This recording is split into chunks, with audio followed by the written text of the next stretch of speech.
I'm Fredrik and I'm the filmmaker. And I'm Lelani and I'm the advocate. Hello, advocates. This is Pushback Talk, and this is our, the way of us keeping alive, putting words to each other, and we call it word food. So let's play with words, Leilani. Amazing. We've done so much word food, and we've never done this word. I'm shocked. I think we've danced around this word, but here it is. You have a pink title card there, yes. It's like a competition on this TV. Is to keep my brain solid. Okay, are you ready? Here it is. Profit. Profit or the prophet? Or the prophet? Choose. The prophet is the prophet. The prophet likes profit. A lot of people think that the prophet loves profit. And I'm not sure, because it depends on how you define profit.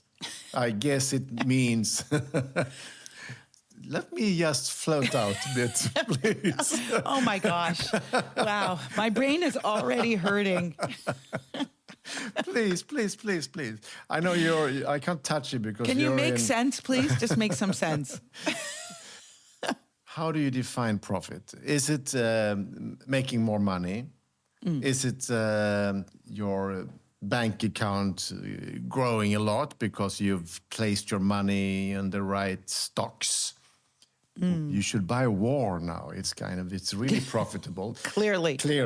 So, then you can make profits. So profit is also one of these tainted words in some way. Well, for some of us. Yeah, of course, because for some people who are the prophets for profit, they love it because that's the only thing that interests them. It's interesting with a lot of business people because their main talent and interest is how to make more money. And we know that from the way people can make money these days is by having information that other people don't have. This is from Push the Film, the Nobel Prize winner Joseph Stiglitz, the famous economist, who told us that that's how people make money, by having information that others don't. So people with money and power, the more they have, the more they worry of how they can grow their money. So they need to kind of circle in towards other people who knows how to make money. So some people then place themselves in the middle of this, and by doing that, they can make even more profits. And in the film Breaking Social, which I did after Push, which is now opening in the UK, I will be there soon. We have a friend who calls Sarah Chase, an American journalist and writer. She talks about the kleptocratic network. People with money, they make networks to kind of help each other. Mm-hmm. And now, these days, with a small little affair called the Epstein affair, the kleptocratic network is like totally clear. Exposed. And there is a lot of focus on them raping young girls, and there should be a lot of focus on them raping young girls. But it's also important to understand that this is how the elites work. They need to meet, and you can hear that a lot of world leaders, also from left-wing backgrounds, that suddenly had some positions, that they also needed advice from Epstein, how to place the money, how to help their kids, and he was in a position that he would have some phone calls here and there, he could help people. And, that's what Blackstone is doing also, it's you help other rich people to place their money. And what are they interested in? Where can they find profit? They find profit in undervaluated assets. And what is that? That could be anything that people have problem making money out of. But we show that in Push, that an undervalued asset can be a home for poor people. Because a lot of people thought that was like, you can't make money out of poor people because they don't have any money. But they cracked the code, and the profit is coming in.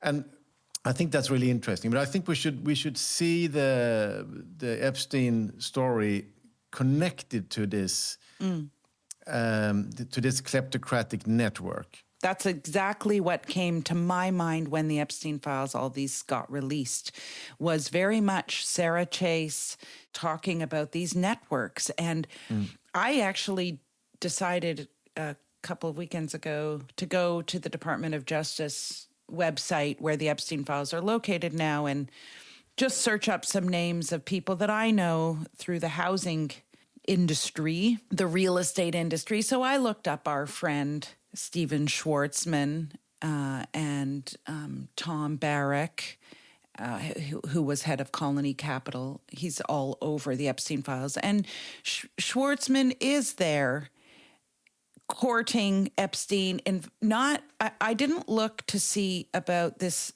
horrible details around girls and rape and sex trafficking. I didn't look at that. I didn't look for that. No.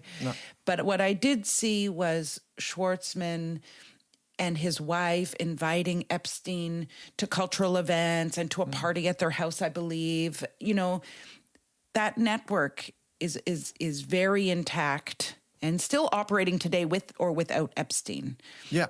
And I think there's been some amazing leaks, the Paradise Papers, the Panama Papers and so on, that there are, that's different kind of documents, but it's also giving us an insight in how the corrupt elites are operating, and that the corrupt elites are people that are in every society are quite well known, personalities. It's also this idea of putting profit before everything. I mean, after 2009, people knew what Epstein was all about. I mean, it was, there was a case against him. It was a prostitution case, but of a minor. So, okay, completely unsavory. And yet, you see emails, how are you doing? I hope you're okay. All of this schmoozing and coddling of a perpetrator of sexual violence and offense against women and girls. And also young boys, what I understand. And yes, that's right. Yeah. And for what? For profit. And I gave you the word profit because I'm trying to figure out if there is any neutral definition of profit at this stage, late stage capitalism, as they call it, and whether it's just simply a pejorative now. I don't know if you saw in the New York Times, it's made some waves. There was an op-ed by a conservative economist named Oren Cass, and he runs a conservative think tank, and he's an economist, highly regarded. And he came out, this is just a couple of weeks ago, saying that financialization is corrupt, basically. He said it's corrupted our economies. It's ruining our societies. It came out hitting very hard and sort of dovetailing with that Dr. O guy who talked about the enshittification of everything. I thought it's a great term. I mean, give it to him. They come at it from different perspectives. Of course, Oren Cass is more right-wing and Dr. O is more left-wing, but it's the same idea. And it's what Saskia Sassen says in Push, right? Which is like, do I really need a multinational to sell me a cup of coffee in my neighborhood, right? And this just the shitty world we're living in. Anyway, so that's why I ask you about profit. You should look up Oren Cass's. It's getting a lot of press, and he's been on podcasts, and including his own talk, including Jon Stewart, talking about financialization. This word that, we had a hard time getting our mouths around. People critiqued me for using the word financialization. No one will understand it, and et cetera, et cetera. Explain it for our listeners. Yeah, so it's where money is used to make money, let's say, and it doesn't create, there's nothing productive about it. So it doesn't create jobs necessarily, it doesn't create goods, it doesn't create services, not really.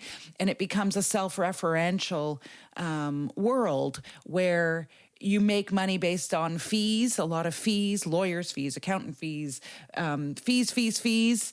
You're moving money around, shifting money from one place to another. It can happen in a minute, in a second. It's about shareholders getting a good return on investment, but it's not about producing anything good for society. No, and it makes life more expensive for everybody. Yeah. And it's not giving so much back. Yeah. And Saskia would have said it's about extraction. Extractivism, yeah. But it's also provides, GDP, which is totally silly because there is no production coming in here. So it's, good. Profit. Profit. Next. What's my word, Fredrik? What's my word? I will give you something sweet. Are you ready for something sweet? Or maybe Always. It's not. It depends. I have a sweet tooth. Springtime. Oh my gosh, springtime. I think we've talked a lot about weather on this word food and springtime. We are desperate for springtime right now over here in Canada. We've had a terrible winter, super cold. And so springtime is definitely on the wish list. It is such an amazing... I hate winter. However, winter enables me to enjoy even more springtime, right? And that's the beauty of seasons. Yeah, that's the emotional trick we use to explain why we live in the north. True. Yeah, we want to suffer for like 5 months because then we will enjoy springtime. Yes, exactly. But it is so amazing because the cycle of life is so apparent at springtime. For me, it always gives me perspective. I have a few friends right now who are really suffering serious illnesses and cancer in particular. And it's, you're dealing with mortality all the time. And so springtime is such a lovely reminder of evolution and how things are constantly being born. I don't know, it just gives me a moment to think about the beauty of life. Yeah. I'm born in early April, so yes. for me, springtime has always been nice because that's when you get the birthday gifts, I got long time ago. I'm in May. Same. So but it's for me, it's very much about hope and the awakening of hope. Yeah. Because now, this morning, it's actually we also over here we have the coldest winter in many, many years. Which means here -2, 4, 5, so it's nothing compared to Canada. Down here in Malmö. Nothing. But this morning, I could hear all the birds sing, It's like it's so nice. It's the sign of spring is coming. The birds know, Yeah. And I like that. And today we have blue skies and sun, so it's actually good. Same. It's starting to warm up here. I have a garden in my backyard that I tend to. It's my job. And it is just amazing when you start seeing, oh my God, there's a bud on that tree. I have a magnolia tree in the corner, and that's one of the first to bloom in the spring. And it is just wonderful. It is wonderful. So, and then we have Springtime for Hitler. That was a film. Oh, I don't know that film. Oh, do you have to ruin springtime? No, Mel Brooks. Oh, okay. Springtime for Hitler. But it's kind of suddenly relevant, the title, isn't it? Because Trump is like, but maybe it could be his winter is coming, I think. So he's not really winning any more souls. He's like, no, he's a loser, and I like that fact. He's been extremely good at putting himself in the middle, but springtime is over for you, Trumpy. It's winter, and the rest of us can celebrate springtime. I hope you're right about that. I don't know. Oh no, yes, we are. He's going down. He's got to go down. It's really, going down. really shocking. But let's not end there. I'm going to think back to my magnolia and the buds. That's good. So, my friend, that was like nice. I really wanted to. We should land soft sometimes, and springtime is good. And I wish all of you listeners out there a lovely springtime. And then if you are on the southern hemisphere, you will also get your springtime a bit later than us, but you will have it.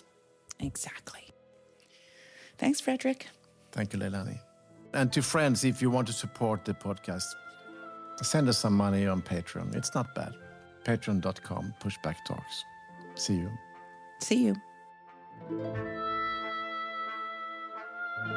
Pushback Talks is produced by WG Film. To support the podcast, become a patron by going to patreon.com/pushbacktalks. Follow us on social media at make_the_shift and push_the_film. Or check out our websites, maketheshift.org, pushthefilm.com, or breakingsocialfilm.com.